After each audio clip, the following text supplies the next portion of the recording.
আসসালামু আলাইকুম।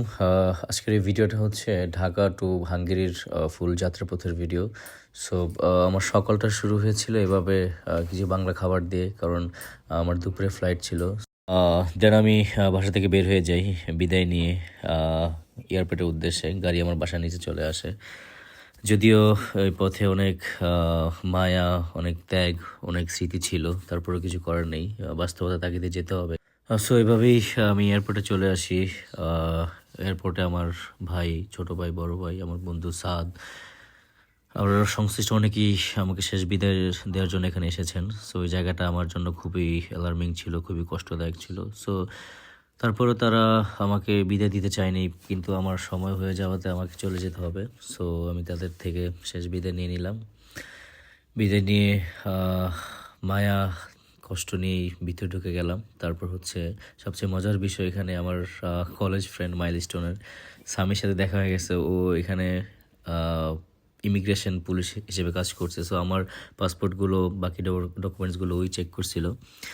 তারপর চলে আসলাম কাউন্টারে, চায়না ইস্টার্ন। এটা হচ্ছে আমার ফার্স্ট জার্নি।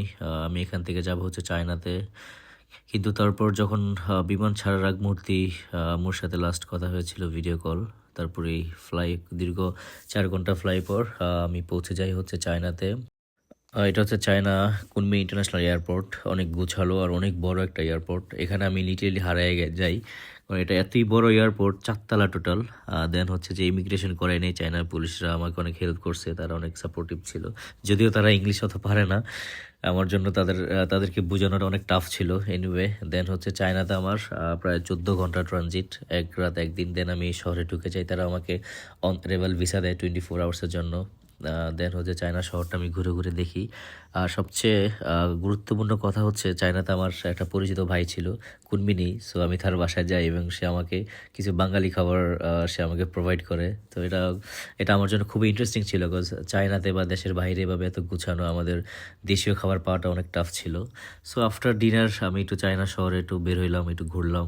ইভেনচুয়ালি আমি যে হোটেলতে উঠছি, এটা হচ্ছে হোটেলটা অনেক সুন্দর, অল্প টাকার মধ্যে তারা অনেক ভালো এনভায়রনমেন্ট আমাকে প্রোভাইড করছে।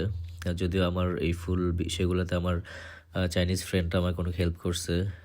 তারপর আমি পরের দিন ভোর 5টায় চলে আসি হচ্ছে কুনমিং এয়ারপোর্টে। আমি এখান থেকে যাব হচ্ছে নিংবুতে। নিংবুতে আমার আবার 1.5 ঘন্টা ট্রানজিট। সো টোটাল আমার 2টা ট্রানজিট, 14 ঘন্টা চায়নাতে।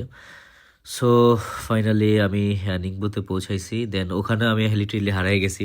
ওই এয়ারপোর্টটা অনেক বড় ছিল, কিন্তু যখন আমি কিছু ইউরোপিয়ান দেখলাম লাইক 6-7 ফিট, তখনই আমি বুঝে ফেলছি যে না, আমি এখন রাইট জায়গাতে আসছি, কারণ এখানে সবই ইউরোপিয়ান, এরা সবাই যাবে হচ্ছে বুদাপেস্টে। ওকে, দেন নিংবোর এই কাউন্টারটা হচ্ছে জাস্ট ফর বুদাপেস্টের জন্য। এটা হচ্ছে সাংহাই এয়ারলাইন্স বোয়িং 787। এটা হচ্ছে আমার স্বপ্নের একটা এয়ারলাইন্স। আমার এটাতে ওঠার খুবই ইচ্ছা ছিল। এই বিমানটা এতই বড়, এটা বিশাল বড় একটা বিমান, 787 বোয়িং। সো পৃথিবীর বড় বড় এয়ারবাসের মধ্যে এটা একটা। আর এই জার্নিটা ছিল আমার সবচেয়ে বড় জার্নি। 12 ঘন্টা আমি ছিলাম বিমানের মধ্যে।